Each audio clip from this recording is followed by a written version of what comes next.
So we've already seen how to find the second derivative, but what exactly does it mean?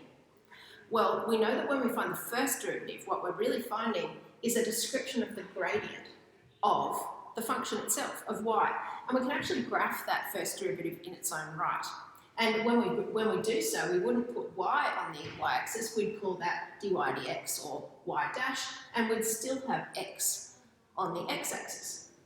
So then when we take the second derivative, let's just call it y double dash here for ease of use, it's actually also going to describe the gradient. Derivatives, that's what they do, they describe gradients. But the second derivative will describe the gradient of the first derivative. And each successive derivative that you might care to take after that is going to describe the gradient of the one before. So the third derivative would describe the gradient of the second derivative. Now, let's go back a few steps and just think again about what gradient really means. It's the change in the height of a graph, isn't it, compared to the change in x values. So we can also say then, rather than just saying we're describing the gradient, if we have a first derivative, and we know what it is, it's describing the way that y is changing. Is y going up? Is y going down? Well, we know that if y is going generally up, then the gradient will be positive, and if y is going generally down, then the gradient will be negative. So then y double dash, or the second derivative, that describes the way, not y is changing, but one step up, it describes the way the gradient of the original function is changing. So in that case, what we're saying there, is the gradient going up? Is the gradient going down? Sure, it might be positive, but is it getting steeper, going towards bigger numbers? And if it is, it's going to be moving up like this. Here a gradient is positive at all times, and yet it's getting to bigger and bigger and bigger numbers. So we could describe the way the gradient is changing by saying the gradient's getting bigger. So then as long as we're not actually in a flat spot on a curve, there's 4 different shapes that any section of curve could have. Now, in both of these two, the gradient of this whole section is positive, and you can tell by putting a pen on there and seeing that it looks like, as you read left to right, you're going up a hill. And in both of these two, the gradient is negative at all times. But there's 2 really important differences. In these two, the gradient is actually increasing. Now, this one's really easy to see, because if you just imagine a likely figure for the gradient, when I'm down here, it might be a really small fraction, like an eighth or something like that, a half maybe, 1, maybe getting to 2, maybe going to 3 or 4, and it's really obvious that those numbers are getting bigger. But similarly over here, if the gradient here was, say, I don't know, -3 at a guess, and then it went to -2, and then -1, and then -1/2, those numbers are also getting bigger. And so in both of these cases, we've got the gradient increasing, even though it might actually be a positive number or it might be a negative number. Similarly, in these 2 cases, whether the gradient is positive or negative, in both of these scenarios, the gradient is actually getting smaller. It's going towards smaller and smaller numbers. Now this one, it might be easy to see, because you could say, well, what's the gradient here? I don't know, maybe 4 or something like that. 3, 2, 1, a half, a quarter, an eighth.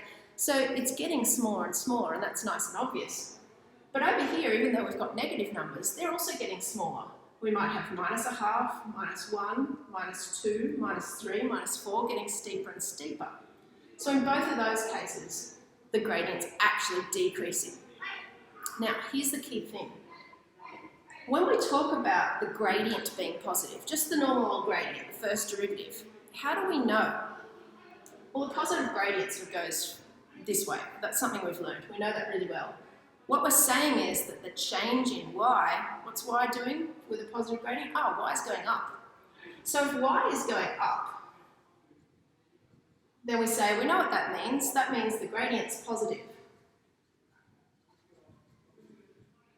And we know that if y is going down, something like this, then the gradient must be negative.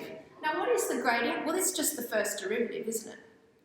So when we're talking about what the first derivative is doing, we can use the second derivative now to describe the movement of the first, just the way we can use the first derivative, or the gradient, to describe the behaviour of y itself.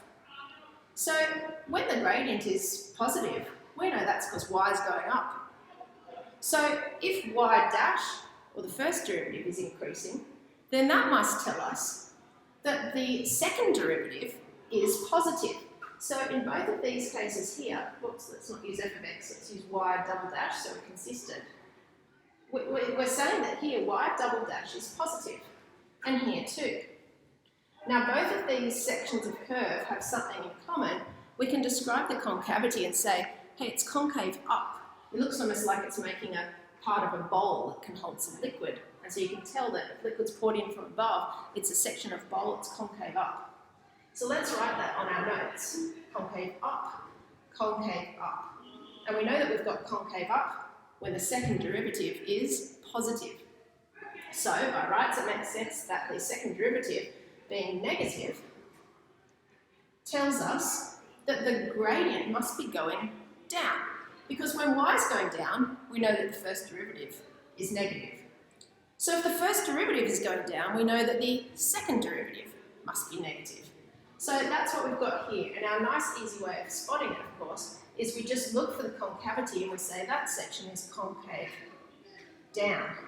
Now this is super important, so make this up like a nice little table in your book so that you've got a picture and a description of each of these four scenarios. And you should be able to then start thinking about how you can use the second derivative to identify which of these scenarios you have. Obviously, it makes sense to keep in mind that it's not just the second derivative that's important, it's how it plays in with the first derivative, because each of these is a unique combination. Both positive, first derivative positive, second derivative negative, first is negative, second is positive, and here they're both negative. It's really going and shooting down. And we'll get to know these as we get more familiar with them.